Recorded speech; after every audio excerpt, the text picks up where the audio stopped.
Hello, everyone, and welcome to this webinar, Controlling the Narrative, the Struggle Over Journalism in Israel, brought to you by the UCLA YNS Nazarian Center for Israel Studies.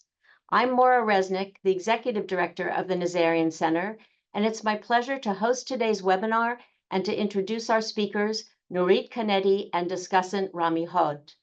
Nurit Canetti is an award-winning journalist and renowned radio news and current affairs anchorwoman in Israel. For 13 years, she served as editor-in-chief of the daily news talk show What's Cooking at Galei Tzahal Public Radio, one of Israel's most influential radio shows. Additionally, Nurit chaired the Israeli Journalists Association, which she helped found in 2011. The association advocates for the rights of 3,000 journalists and promotes freedom of the press internationally. Nurit has also reported for various news desks, contributed articles and opinion columns to renowned Israeli newspapers and magazines, produced and hosted documentaries on a wide range of issues, and served as a lecturer in mass communications and journalism at multiple institutions. In 2021, she received the B'nai B'rith World Center Award for Journalism, recognizing her journalistic excellence and contributions to Israel-World Jewry relations in Israeli media. Canetti is also a lawyer and holds a master's degree in public policy. In the current academic year, Nurit is a Hubert H. Humphrey Fellow at the Walter Cronkite School of Journalism at Arizona State University. Rami Hod is the Diane and Guilford Glazer Foundation Distinguished Fellow at the Nazarian Center. His research at the center focuses on the fundamental inequality underlying Israel's education system and how it plays a crucial role in the erosion of the country's democratic values. Rami is the executive director of the Beryl Katznelson Center, a think and do tank that builds the ideas, policies, and leadership of liberal Zionism in Israel. Nurit will speak first, followed by a discussion with Rami, and then there will be time for audience Q&A. So please type your questions into the Q&A box on Zoom, and we'll try to get to as many of them as we can. Nurit, the floor is yours. Thank you so much. Thank you for hosting me. I would like to say first that this lecture is based on my experience and my own points of views about the Israeli media, and of course based on things that happened. So I'll start in 2019. When the Israeli government suddenly realized what it had done 2 years earlier when it established a high-quality public broadcasting corporation in place of the old, full of problems, Israel Broadcasting Authority. The government decided to intervene in the work of the successful new corporation. During the legislative process of the corporation, various safeguards were put in place to make political interference difficult. However, the government in 2019 decided to change the law, and the Minister of Culture was even quoted as saying in a cabinet meeting, "What is the point of this corporation if we don't control it?" And Prime Minister Netanyahu claimed that he wasn't paying attention and that the establishment of the corporation had eluded him during the army operation in Gaza that was called Protective Edge in 2014. But in 2017, the corporation began to broadcast news, culture, sports, and magazine shows in Hebrew, in Arabic, and even later segments in other languages. It also included radio. I'm from the competitive radio station, so I'll only say that the corporate holds one of the most important public radio stations in Israel, as well as the additional radio station covering various topics and languages, a television channel, and a very highly successful educational channel for children. And also they hold a channel in Arabic. So the government threatened to disrupt all of this through a simple action.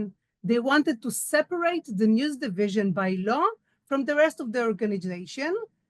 It would allow the government to control the identity of the management and senior officials, and by that actually control the news broadcasts. So a petition was filed to the Supreme Court, and the parties prepared for a long public battle, which was eventually resolved in a rather surprising way. Please, next slide. a singer named Netta Barzilai won the televised competition, and she was sent to represent Israel at the Eurovision Song Contest, and she won in the song contest. And the consequence was that the next competition will take place in Tel Aviv in the next year, in 2019. However, the European Broadcasting Union, which organizes this competition, it's actually a competition between the public broadcast authorities that representing the countries. And the European made it clear that any broadcast corporation cannot be part of the competition and certainly cannot host the competition without having an independent news division. So the government backed off and didn't touch the news division and because they wanted to host the European contest. This happened in 2017, but there were those who were waiting for the right moment to return and regain control of the Public Broadcast Corporation. And indeed, under the cover of the war in the past year, several bills were raised against the corporation to privatize the corporation or to shut it down, to cut its budget, or to change the rating system that the States Committee would measure it, like in Russia. And it matters because it's about advertising budgets which sustain the industry. And it's a way to harm almost all television channels, except, of course, those the government wants them to have high rating. They are trying to train the broadcast authority and to control it and to harm its independence. And now it's standing in fact that there are few legislative, those legislative ideas are now in discussion.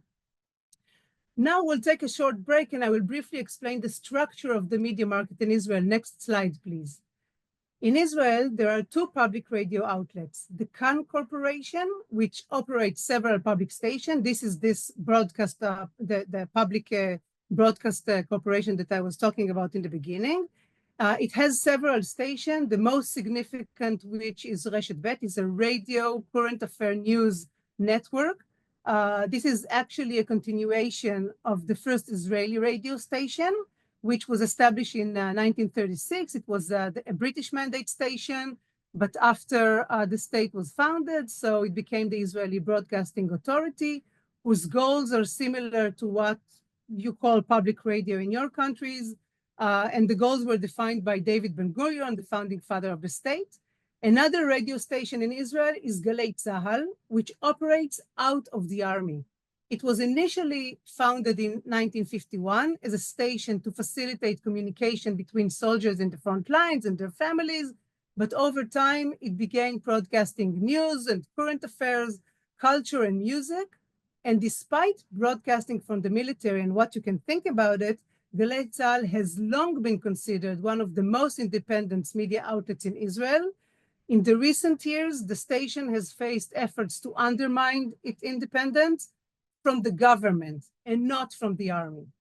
Efforts that I even experienced some of them. Israel also have 5 national television channels that include news. One of them is Kan 11, which is the public channel from this broadcast authority.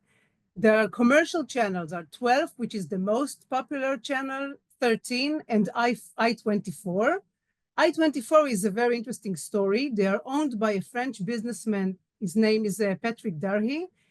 I-24 broadcast in English and French for 24/7 from Israel to the world in French and English, but it recently began to broadcast in Hebrew also. There isn't a real need for another news channel in Israel. It's only 10 million people. But Netanyahu's government have worked over the years to lay the groundwork and to enable licensing for this channel to broadcast in Hebrew. They also broadcast in Friday and Saturday, in Shabbat, while the other channel that gained strong traction with the Israeli public is Channel 14 that is not operating during Shabbat. The Channel 14 can be considered Israel version of Fox News. It's initially started as a Jewish heritage channel, but over the years, legislation was passed and allowed it to change its role and become a news and current affairs channel. And although this channel employs people called journalists, it's constantly engaged in promoting and advancing the agenda of Prime Minister Netanyahu. And I'm saying Prime Minister Netanyahu, not a right-wing agenda in general, specifically Netanyahu's agenda and everything that will sustain his being in power while attacking the opposition in Israel. And it's important to me to focus on this issue of agenda. In Israel, there are heated debates, you know that. For example, on how to resolve the hostage crisis, whether to end or not end the war. Should we continue settling the territories in Judea and Samaria or promote the two-state solutions? Are these territories Judea and Samaria or are they the West Bank? How religious should the state be, and etc. All these issues, there are legitimate diversity of opinions, and it's part of a vibrant society. It's hard issues, but there is an argument. But when I talk about the media, when the media channel is promoting an agenda, I distinguish between an example, the newspaper Makor Rishon, which is conservative, religious, and is right-wing newspaper, but is acting journalism, and the promotion of positions and stories whose sole purpose is to advance the policy of personal benefit of Prime Minister Netanyahu and the existence of his government, which is happening in Channel 14.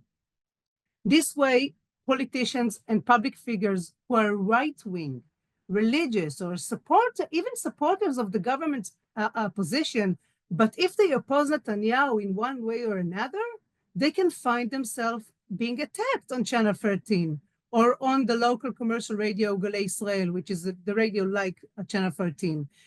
They can find themselves being attacked just like a left-wing opposition members can be attacked there. Another thing to mention is that before that is I just you can see in the slideshow there is the portal. Okay, I'll get to it in a moment. Just a second. So another thing to mention is the reality in social media, that every time it happens also all over the world, every time there is a fierce debate, there are many, many profiles that spread the government's agenda and attack the views of Netanyahu's opponents. We call it the poison machine in Israel, and occasionally it looks organized.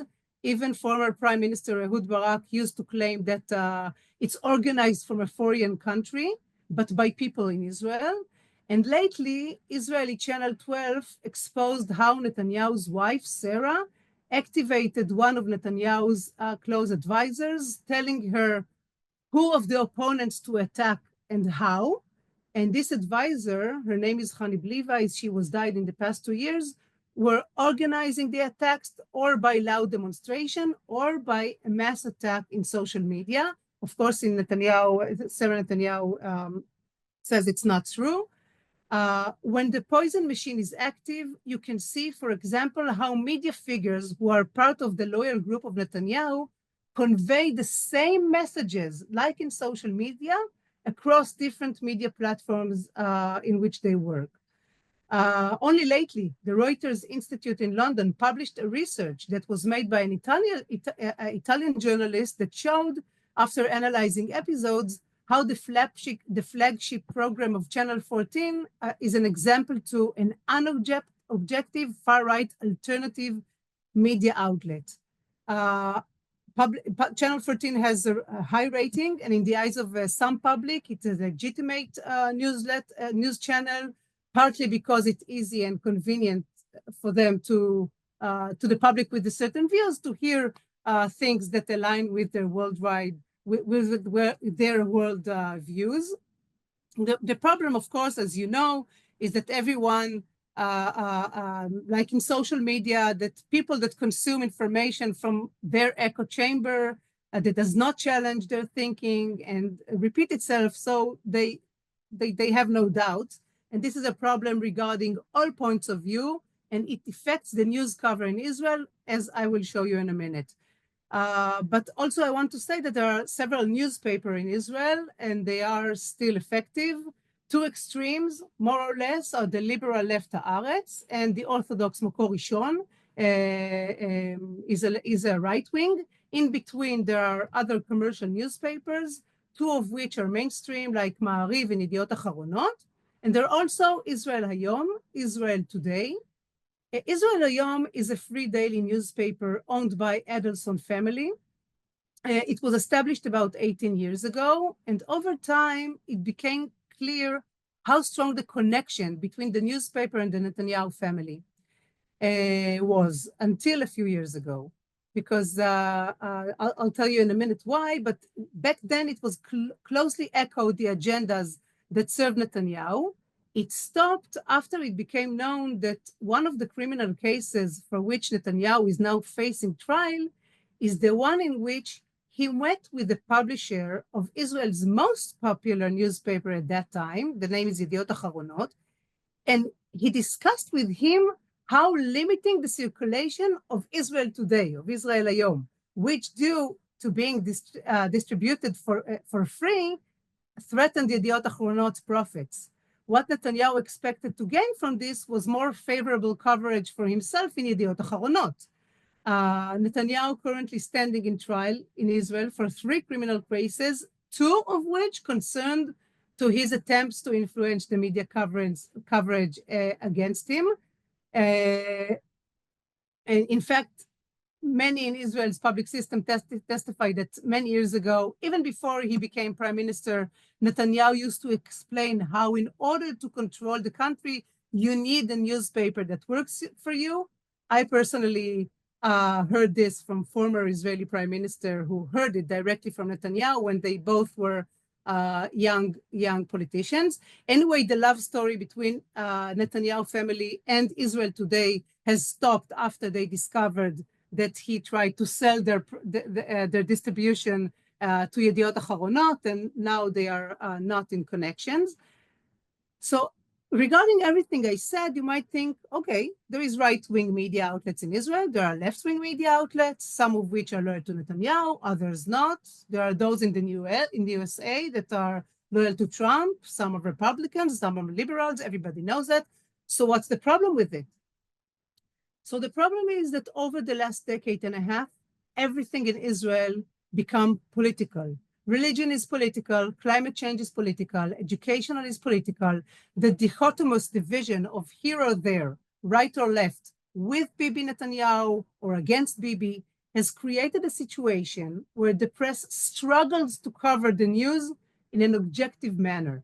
Every statement by any journalist that doesn't support Netanyahu is perceived by the channels that serve him and by the legions of supporters and bots on social media as a statement against him and therefore against them. Every issue becomes a social brawl. It becomes difficult to report things objectively or to convince the public that it is objective coverage and not politically motivated.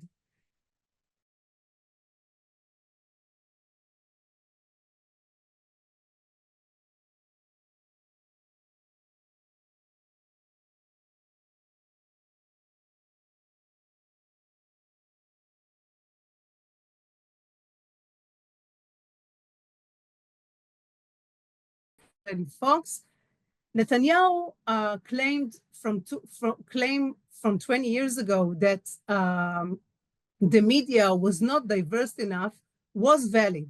It was true. However, the process of diversification, such as the inclusion of right-wing figures and orthodox, began long before him. And in fact, he used this argument in his effort to advance his supporters within the Israeli press and to incite against the left media. This involvement of prime minister, which ultimately ended in indictments, has a significant impact on the media. It included pushing tycoons to purchase media outlets, maybe even implying economic pressure on them because they have other interests in the Israeli economical system.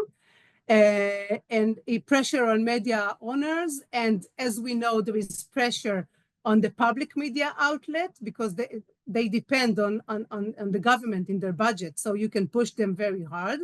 And they succeed in pushing people.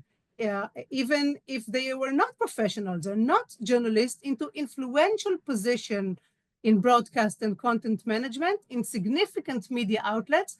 Some of them are public, but not only public. Now, it's important for me to clarify that when there is a tremendous and consistent pressure applied to the media outlets, all of which are struggle economically for their survival, and this sort of legislation is constantly being over them, it's not only about the corporation law. Please show the next slide, or even 2 slides of you can see a list of 13 different laws that are being discussed. Some of them I can read of you. I can read to you. It's the closure and privatization of the public broadcast corporation, including transferring production budget to political government control. Annual hearing for accountability to directors of the public corporation. Destruction of the public corporation's financial independence mechanism and transferring it to political hands. And of course, they will check the content. Public Broadcasting Council law, government control over the appointment process of the regulatory council for the Public Broadcast Corporation. This is only for the public.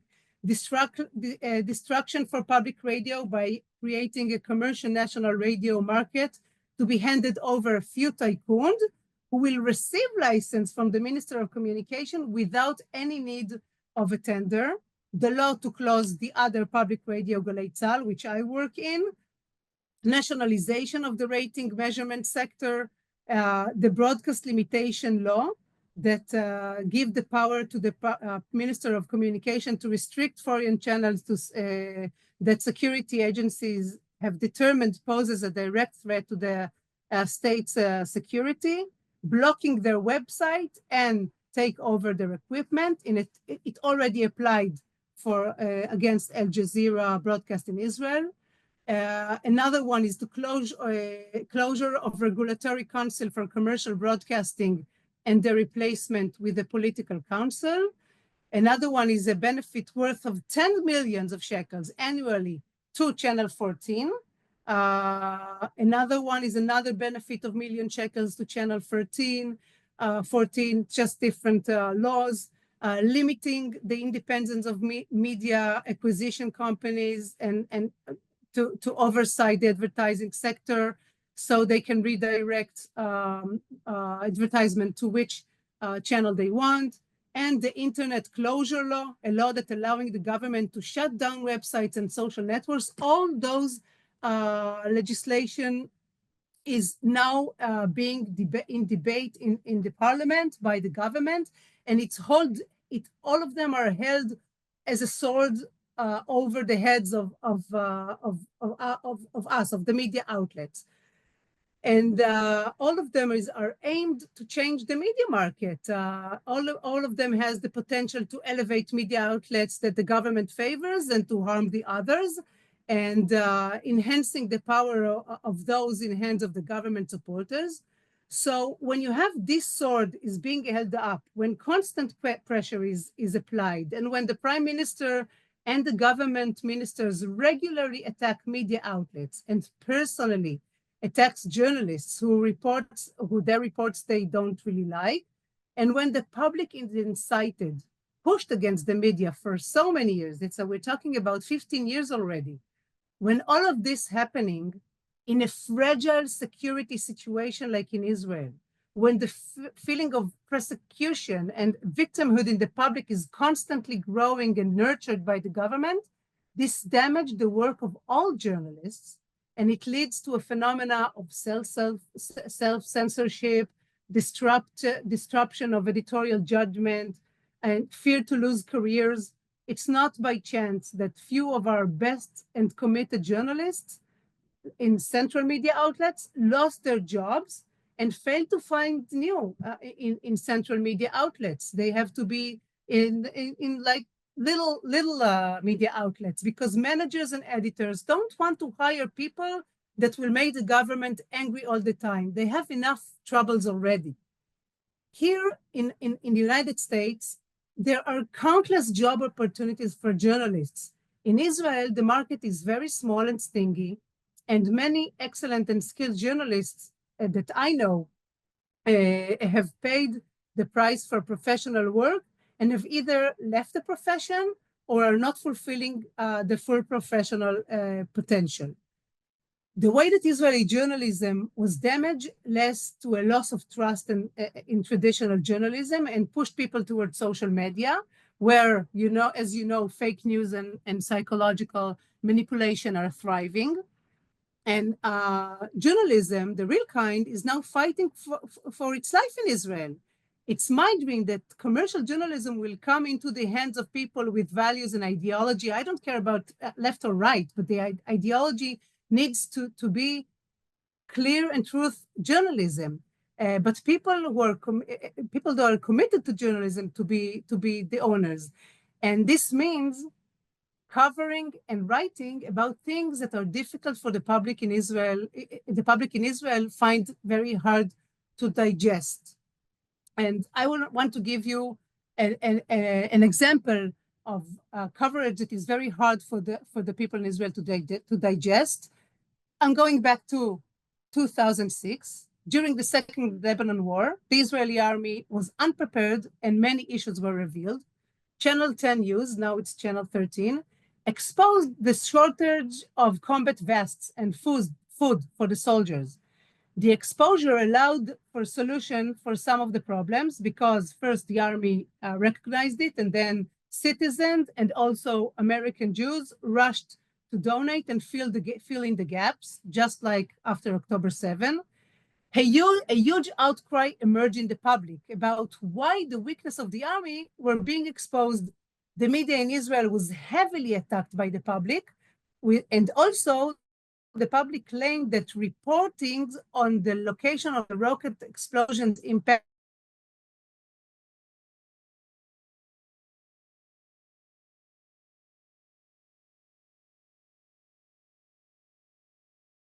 the end of the war. The press council established a committee to investigate all of these claims, including one of the committee representative was from the military censorship. The people who are responsible to limit reporters that harms Israeli security. The result of the report of this committee was that only one time during the entire duration of the war, did the media outlet violate the regulations? And this is after being accused by the public about massive violations. Why? Because the public found it very hard to hear that something is wrong. The Israeli public, for years, and has instilled by the government a sense of victimhood and persecutions, struggle to handle reports and evidence that things aren't working, that the state is not functioning properly, and that the power is weakened. So when you combine all of this with the incitement against the media, and that the Israeli society is anyway shifting far to the right and becoming more militaristic and less critical and doubtful, all of this has led to the situation like the media is not covering very important things, like the situation in the West Bank, less and less covered. And when it is usually to show the distress of settlers or military activity against terrorists. And as time went by, the Israeli public is less and less willing and interested in hearing about what is happening there. And the media in Israel flows with the public. In the last 2 decades, the public was very strong and felt very safe with the Israeli military force and the economic power, ignored totally in what happened in the territories and the need for solution. And the media went along with it, first because they are most of the media is commercial and they wanted rating, but also because the fear of the public's attacks. And this, among other things, is what allowed the media in Israel to almost entirely ignore the images that the world saw in the last, now during the war in Gaza. But here there is another point. I can fully understand the decision of the overwhelming majority of the media outlets in Israel not to show in the first few months, I emphasize in the first few months, what was happening there in Gaza. We were all heartbroken, stunned, torn apart, and we were very much worried about the future. And it's also important to remember that the journalists were victims as well. First, 4 journalists were murdered in this attack, and also the attack is covered by people who their colleagues and their loved ones and their fellow citizens were murdered and raped and kidnapped and wounded. So accepting objectivity after October 7 is an unreasonable expectation. However, after months of recovery, the fact that the media in Israel almost entirely did not address at all or addressed only in a little what was happening in Gaza is a mistake, and it's not professional. And not even talking about the moral or the professional thing, it's a bad service to the public, because the whole world saw something and reacted accordingly, and the people in Israel couldn't even see why. Now, you have to understand the situation. Journalists that had contact with sources from Hamas and published news from them about the negotiation, about the hostages, were attacked publicly. Anyone who addressed the Palestinian suffering too much was attacked publicly. It is still very difficult for the public to see this, especially when they see how the hostages return. Consider the national mourn after the return of the Bibas family last week, and think, can a media outlet debate now about Gaza suffering? So also the media is in a problem. And every day there was something in this past year and a half. Soldiers got killed. The houses in the north were bombed. Videos of hostages were published by Hamas claiming they died in captivity. The public, it was too much for the public to contain, and then it was very hard for them to contain and to see what happens in Gaza. So when media outlets were talking about it, they were attacked, and also not only by the public, but also by officials in the government. And the officials were, and the right-wing public, claiming the media outlets are unpatriotic and traitors, and it's very hard to work in this condition. And I also want to add that in the social media, of course, was very active in this public attack against the journalist, and also people can't see it in their bare eyes, but the few social media Iranian operations that were revealed in Israel that tried to expand and deepen the terror in the Israeli society. So add this to all this very hard reality, and you can see how hard it is to be, like a truth loyal journalist. And along with all this, I do want to emphasize that there are islands of exceptional professionalism and brave journalists in Israel, and some of media outlets are very high quality, and they are my hope. And there is another one thing that I want to say, that everywhere in the world there have been, and always, even in Israel's life, all over the years, there have been and will be politicians who want to influence the media. But what had happened in the past 15 years is complete a loss of boundaries. It is illegitimate, and it harms democracy in a significant way. And it's not only Israeli struggle. It happens in Hungary, as you probably know. It happened in Poland. It is trying to recover. It happened, of course, in Russia, in Montenegro. It happens in South Korea. And what will happen here, we all see.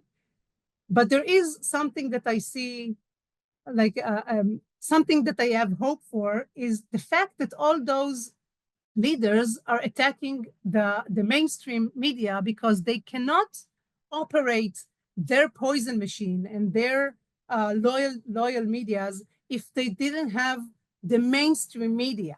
So the mainstream media is still important, and they all understand that.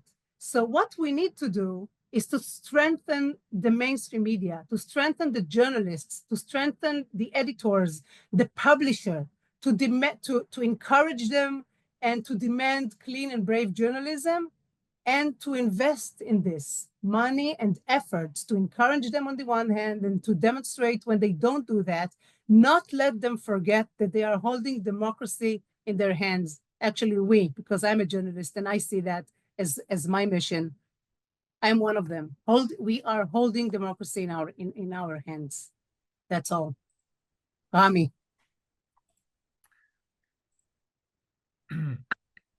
Thank you, Nurit. It's not the first time that I listened to you speak, but it was fascinating. And also thank you for your impressive and impactful work and over the years in Israel. So I will ask Nurit two questions, and we will open the floor for 2 or 3 more questions. You can type your questions in the Q&A box, and I will pick up some. So the first question, Nurit, I want to ask you is about the role of the Journalist Union, which you co-founded and led for some years. So what would you think was the role of the union played in the struggle for a free press in Israel? And what do you think that we can learn from it about the role of labor unions in the fight for democracy? A major issue also now, of course, in the US and in other countries. So first, I want to say that one thing that was very hard for me and for my colleagues, not regarding to the organization, to the union, is that being attacked and sitting by yourself in front of the microphone, knowing that you can say something that will rise a big rage on you and an attack from the government, is feeling very lonely. And the journalists in Israel were very lonely, and also the editors and the managers. Everyone was alone in this attack on the journalism in Israel. So one thing that's very important, and this is regarding to your last question, having a union, having a group that understand the problem and willing to help and support and back people that having trouble. And what I'm saying, back people, it means like helping them. There are a lot of lawsuits that they're aimed to shut the journalist's mouth. It's not real. It's not real. I mean, the lawsuits are real, but they don't have a real reason. But if you have a lawsuit against you, and you wrote something in Twitter that, and now you're being pursued for, so you're dealing with this alone, and you need someone to help you and back you up, even financial. So it's very important not to be alone, and this is the role of the unions in democracy. The democracy is for everybody. So even if the different unions have different interests, the main goal should be the most important thing, and this is to back up the people that are struggling and to show solidarity. And also, if there is a big wall against measures that the government is doing, so the union can stand behind the people who are striking or something like that. Now, regarding to the journalist union that I was co-founding in 2011. So the first idea was to promote and to advocate for our social terms, and that the fact that because in Israel there was a low group, a small group of high talented journalists. They got a lot of money, and all the rest get very bad conditions and no social conditions and very bad terms. So the first goal was to advocate for this, and we established unions in different media outlets and started to negotiate with the management to have good terms and conditions for all the workers and all the journalists. But then the struggle and the attack on the journalists rised, and we also promoted a lot of actions like promoting, first starting blocking some of this legislations against the media outlets. This petition in 2017 against the closure of the news division of the corporation was handed by the organization, by the journalist union. It's being in a constant connection with the DA's office and with the police, with the police, helping journalists in the field to have access to places. It's actually helping to the lonely journalist and to the whole group of journalists with every problem they have regarding to free press.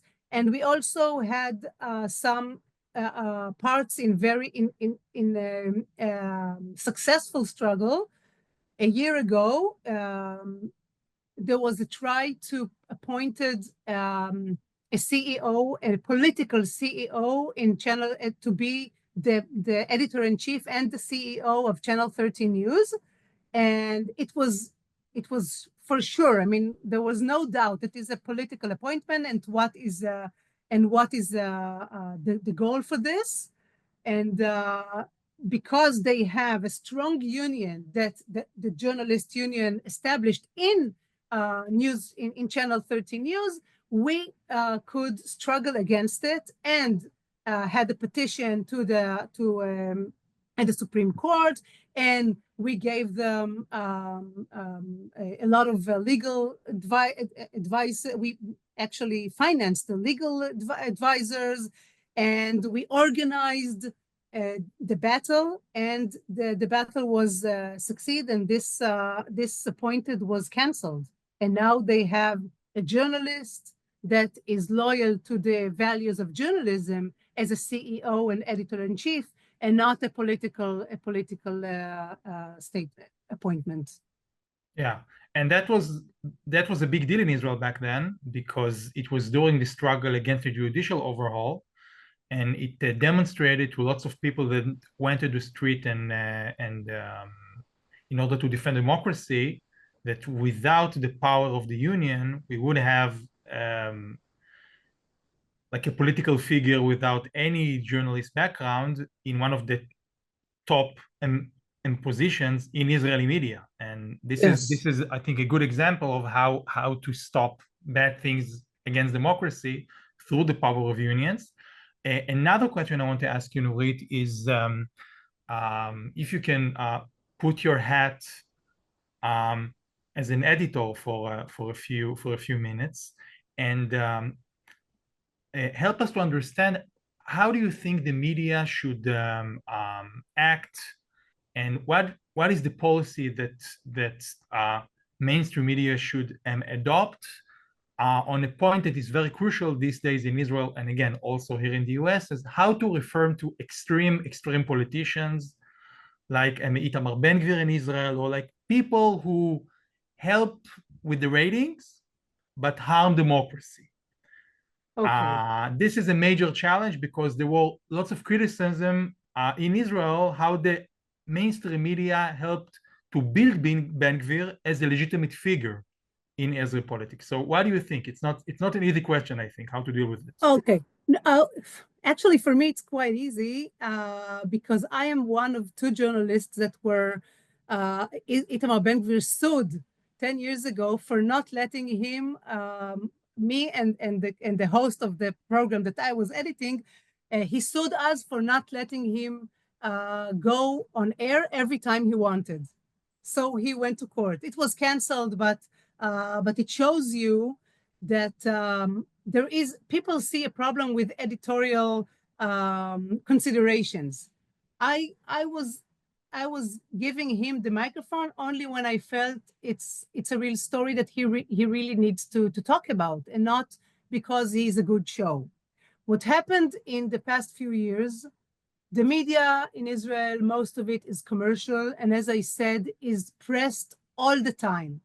And as the journalists, we don't know all the pressures that our managers and the shareholders and the people that are holding the pockets, they know what's happening in the economic side of the media outlet, what happens there.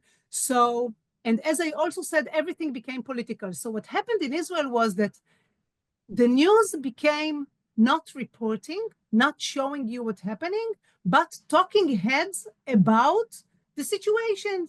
We will bring a pro-Netanyahu person, we will bring an against Netanyahu person, we will let them struggle, and the audience at home will be very happy.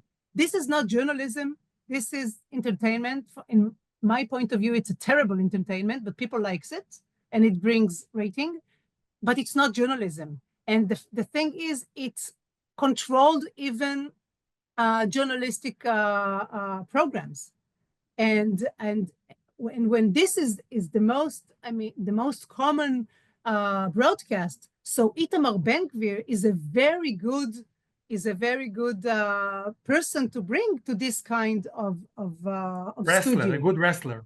Yeah, he's a very good wrestler, and he's always interesting, always, even if you can't bear what he says.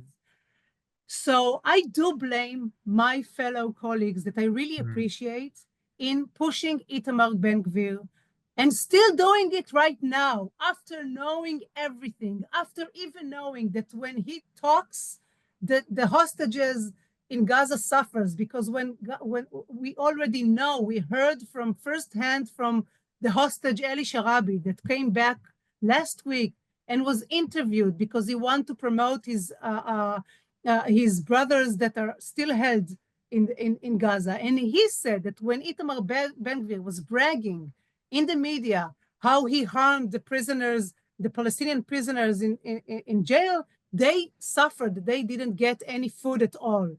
So even now, when the editors know that, they bring him. Now, I'm against bans. I don't think he need to be banned. But now he's not a minister, but he was a minister of interior security. There is no anymore interior security because he was not that good. He wasn't even asked about his role. If you bring him to the studio, ask him about the killings in the Arab society, in the Israeli Arab society, asked about the feeling of insecureness when people go to protest, ask him about how the police act. But people don't, but the journalists know, they want the show. So I do criticize the Israeli media for going with the audience, with what the audience wants. And this is not our role. I am not a pleaser. This is not our role. Our role is not to please them, is to tell them the truth about what's happening, and not quoting only what the government says. We can say this is what the government says, but I know another thing. But everything is so mixed, and the reality is so it's hurting so much. And being an objective journalist in this time of this terrible war, it's such a hard mission. It's really hard. Yeah. Okay, so two questions, Nurit. First one, if you can elaborate on the current legislation that is on the government table, like what's happening now, like what are the laws that the government are trying to pass now, like specifically.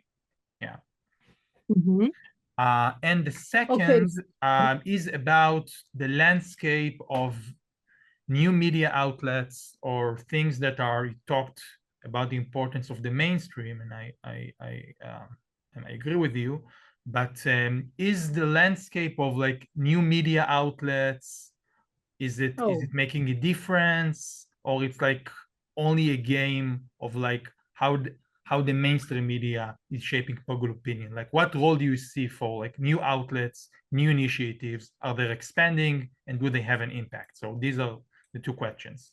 Okay, there are some, so I'll start from the last one. There are some media outlets that are independent. Three of them are most popular. One of them is only regarding to what's happening in the media, and two of them are talking about like reveals and things that are less talked in the media. They are popular usually more in the liberal side. And this is one problem that instead of, I mean, they are not popular in the whole all in the whole of the country, mostly in the liberal side, and they are pro-liberal and democratic liberal point of view. So they are good, and they are having good stories. There are also Shomrim, which is doing investigating reporting, and they are cooperating with mainstream media. This is very good thing because mainstream media doesn't have the money to invest in a very deep investigative reporting. So when you have something like Shomrim, which is only investigative reporting, but then they work to mainstream media, it's very good. But I can't say there is a big influence of all those independent outlets. I can also say that on one thing, it's very good to have a lot of media outlets, of course. There is healthy competition and everybody can find himself and a lot of places to work. But if you have too many, it's very hard to follow, and everyone talks to his own audience, like happens now with Channel 14 and Channel and Haaretz, are two very different extreme sides. And I can see it now in the United States while trying to understand what's happening with this whole turmoil of the new rules and everything. And you can't find everything in the same place. And so only when what I consume, I know what's happening. But because there are so many media outlets, I cannot really have a full range of the reality. So I'm of course all for all those independent media outlets, but I'm also for the cooperation between them and the mainstream media, because having too many is not having more. It's actually becoming having less. Yeah. And in some point. Yeah. In some point. And another thing is about the question about the legislation. Well, it's very hard to know because it's every time change, and now there is an inner fight between two politicians, the communication politician and the manager of the committee of economics in the parliament, and they're fighting. So they stopped now most of the debates on the legislations, but some of the legislation, like closure and privatizing the public broadcasting, and the council of the council of the appointments of the public broadcasting are really promoted, and all the benefits for Channel 14 are almost legislated. The broadcast limitation law already legislated, and Al Jazeera law, Al Jazeera broadcasts were canceled in Israel, was closed in Israel. And it's very funny, you know, from one hand, we didn't see it because it's censors, but there is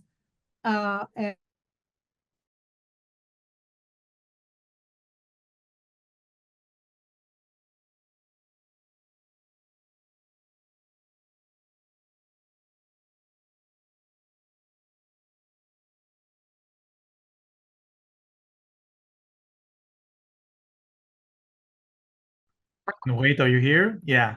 Oh, I'm here. I'm sorry. Yeah. Something happened. It's okay. It's okay. It happens. So I'll just finish the sentence. Yeah, sure. I just finished the sentence. So the hostages came back, and they said that sometimes they saw Al Jazeera, they saw the demonstration, the protests to bring them back, and they saw their families there, and they got very strengthened from this, and they could survive being there. So the same Al Jazeera that was expelled from Israel and was closed and banned in Israel. You hear me? Oh yeah. Yeah. So so the same Al Jazeera that was banned in Israel was actually held the Israeli hostages when in Gaza, because Al Jazeera was covering the process for them. So this is, I don't know, everyone can think whatever he wants, but this is the reality. Yeah. Okay, thank you, Nurit. I think it was important and extremely relevant, not only to what is happening in Israel, but also to what's happening here. I'm sure that during your time, you speak with the journalists and with colleagues about these things. And I also think that we discovered that people and activists and journalists who fight for democracy in Israel have some lessons that they also can teach about what's working and what's not working to their fellows to other places. Maura, do we have time for one more question?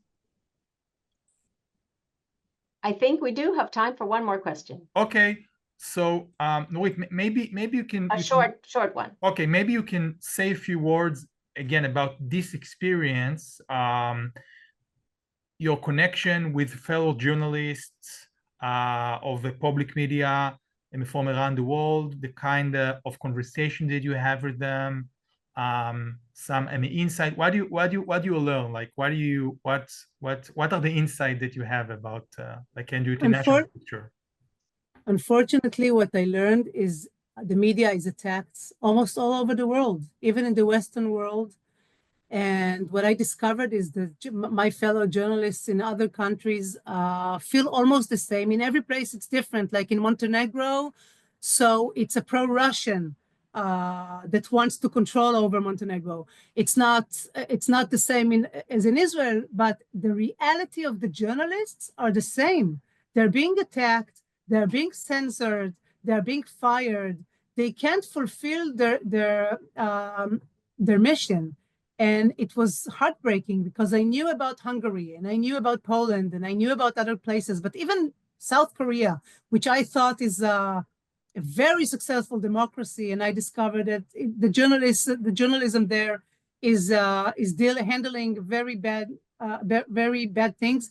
And the thing is, in all over the world, the public is not counting and don't trust enough the mainstream media.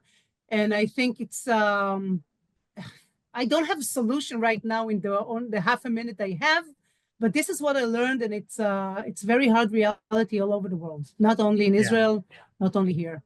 Yeah. Thank you, Nurit. Thank you so much, Nurit and Rami, for this really important conversation, illuminating, although just somewhat discouraging conversation, but encourage us to be more vigilant, perhaps to support the news organizations that we feel we can trust and that are doing good work. Please do. And thanks to all of our audience for joining us. The Nazarian Center has 2 more programs coming up for this winter quarter.